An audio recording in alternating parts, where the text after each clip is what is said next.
Good day mga kaming! Welcome back to my YouTube channel. Yan. For today's video, papakita ko po sa inyo kung pwede bang gamitan ng mouse at keyboard yan, ang ating smart TV. Panoorin mo tong video na to. Let's go! Pwede nyo pong kabitan ng mouse and keyboard ang inyong smart TV. Gaya nito. Yan.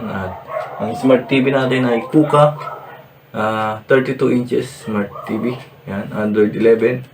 At i-plug natin ang ating mga USB port sa kanyang likod. Let's go.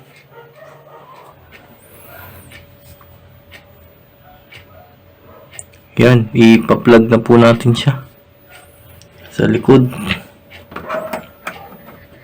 Yun. Ganun lang kadali. Yan, ito po, i-testing na po natin kung ano ba yung advantage ng may keyboard tsaka mouse. Yan. Pag saksak nyo, makita mo, may mouse, ano siya, icon dito, parang computer na. Or laptop, yan. Pwede ka na din yan mag-search dito kung gusto mo siguro. Yan, mouse, tas yung keyboard. Click natin yung YouTube. Yung direct na sa YouTube. Yan. Dito po mga kaming, depende po sa internet nyo yung bilis nito. Yan, nagbabuffer kasi siya.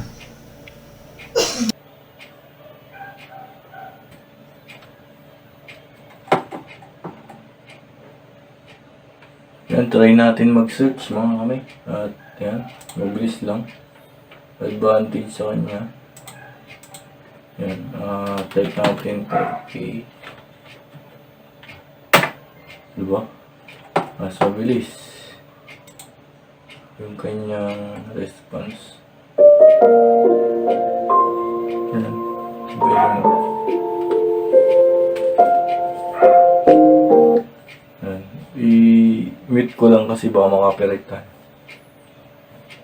Yan, pagka kasi remote lang, medyo bugbog tong parts na to ng remote.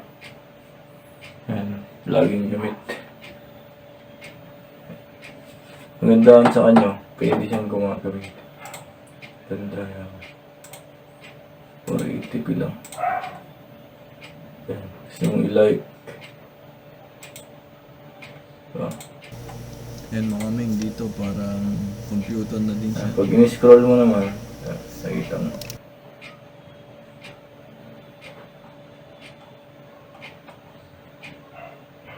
Yan. So typing naman, pag escape mo, pag ibabak, search. Yan. Mabilis sa mag-type. Yan. How to make money online. Diba? Okay siya. Para ka lang naka-computer. Yan. Sa home. Yun nga lang. Pag i-home mo na. Yun. Escape lang. Magad ka na ng ano.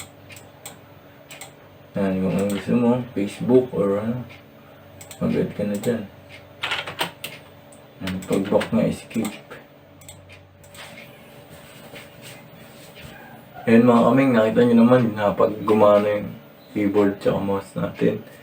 Yan, kung nagustuhan mo yung video natin, like and subscribe and hit mo yung notification bell para ma-update ka kapag nag-upload ako ng video. Hanggang dito na lang po mga kaming.